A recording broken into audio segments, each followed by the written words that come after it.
Saudi road ప్రమాదంలో 45 మంది దుర్మరణం చెందారు. రైల్వే ఉద్యోగి నసీరుద్దీన్ కుటుంబంలో ఘోరం చోటు చేసుకుంది. నసీరుద్దీన్తో పాటు ఫ్యామిలీలోని 18 మంది మృతి చెందారు. అందులో దాదాపుగా 10 మంది చిన్నపిల్లలే ఉన్నట్లుగా కూడా తెలుస్తోంది. కుమారులు, కోడళ్ళు, కూతుర్లు కూడా అందులోనే కన్నుమూశారు. నల్లకుంటలో నసీరుద్దీన్ నివాసం ఉంటున్నట్లుగా కూడా తెలుస్తుంది వారి కుటుంబం. సౌదీ అరేబియాలో జరిగిన ఘోర రోడ్డు ప్రమాదం యావత్ హైదరాబాద్ నగరాన్ని మొత్తం కూడా కన్నీటి సంద్రంలో ఉంచింది. మక్కా యాత్రకు వెళ్లిన యాత్రికులను మృత్యువు కబళించిన తీరు గుండెల్ని పిండేస్తోంది. మొత్తం 45 మంది సజీవ దహనం కావటం, వారంతా మన హైదరాబాద్ వాసులే కావటం అత్యంత విషాదకరం. ఇక్కడ మృత్యువు నిద్రలోనే కబళించిందని కూడా చెప్పుకోవచ్చు. ఈ విషాద ఘటనలో మరణించిన వారిలో చాలా మంది వివరాలు కూడా ఇప్పుడు అందుతూ ఉన్నాయి. ఒకే కుటుంబంలో దాదాపుగా 18 మంది కన్నుమూశారు. ఒకసారి మీరు విజువల్ మీద కూడా ఆ ఫోటోని చూడొచ్చు. వీళ్ళందరూ కూడా మక్కాకి వెళ్లే ముందు ఆ ఫ్యామిలీ ఫోటో అంతా కూడా అక్కడ మనకి కనిపిస్తుంది. పిల్లలు, పెద్దలు అందరూ కలిపి ఇందులో 18 మంది ఉన్నారు. ఆ 18 మందిలో కూడా 10 మంది చిన్నారులే ఉన్నారు. ఆ 10 మంది చిన్నారులు కూడా 5-6 మనకి ఫోటోలో ఉన్నదాని ప్రకారం మనం చూస్తే ఆ పిల్లలు కూడా చాలా చిన్న వయసు పిల్లలు, 5-6 ఉన్నట్లుగా కూడా మనకి తెలుస్తూ ఉంది. వీళ్ళందరూ కూడా చాలా ఆనందంతో మక్కాకి బయలుదేరారు. అనుకోని ప్రమాదంలో ఈరోజు అందరూ కూడా నసీరుద్దీన్ కుటుంబం మొత్తం కూడా ఈరోజు సజీవ దహనమైన సిచ్యువేషన్స్ అయితే కనిపిస్తూ ఉన్నాయి. ఈ నేపథ్యంలోనే అందరూ కూడా తీవ్ర దిగ్భ్రాంతికి గురయ్యారు. అందరూ కూడా తమ బాధను అయితే వ్యక్తం చేస్తూ ఉన్నారు.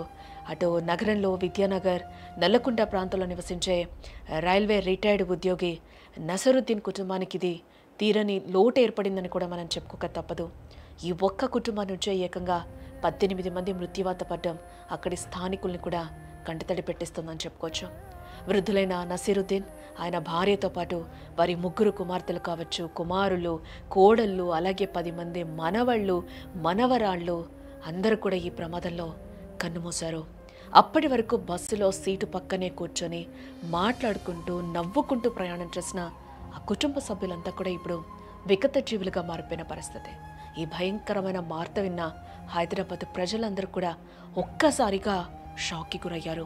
నసీరుద్దీన్ ఇంట జరిగిన ఈ విషాదం నగరంలో అంతులేని శోకాన్ని నింపిందని కూడా ఇక్కడ చెప్పుకోవాలి. నిన్న తెల్లవారుజామున సుమారుగా 1:30 సమయంలో ఆ ప్రాంతంలో ఈ ఘోర విషాదం చోటు చేసుకుంది. మక్కాలో తమ యాత్రను పూర్తి చేసుకొని మదీనా వైపు వెళ్తున్న యాత్రికుల బస్సును డీజిల్ ట్యాంకర్ అత్యంత వేగంగా వచ్చి ఢీకొట్టింది. ఆ భయంకరమైన దాటికి మంటలు ఒక్కసారిగా కూడా అక్కడ చెలరేగిపోయాయి. క్షణాల్లో ఆ మంటలు బస్సు మొత్తానికి వ్యాపించడం జరిగింది. ప్రమాదం జరిగిన సమయంలో యాత్రికులంతా కూడా గాఢ నిద్రలోనే ఉన్నారు.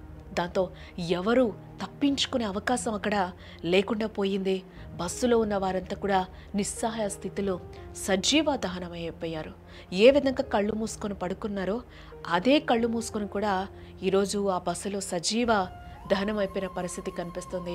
అందులో ఏ ఒక్కరూ మెలకుగా ఉన్నా లేకపోతే తెలుసుకొని ఉన్నా కూడా ఒక్కసారిగా కొంతమంది అయినా అలర్ట్ అయ్యేవాళ్ళేమో.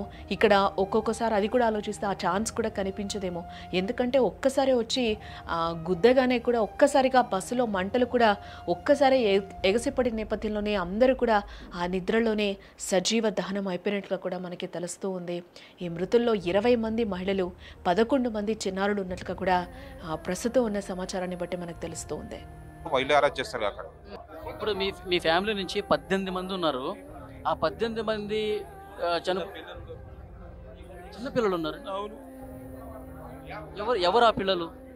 సడ్డగూడ వాళ్ళ పిల్లలు. ఎంతమంది ఉన్నారు పిల్లలు? 10 మంది పిల్లలంతా 10 మంది. పెద్దోళ్ళు అందరూ కలిపి 18 మంది, 18 మెంబర్స్. వైల్డ్ అరెస్ట్ చేస్తారు అక్కడ. ఇప్పుడు మీ ఫ్యామిలీ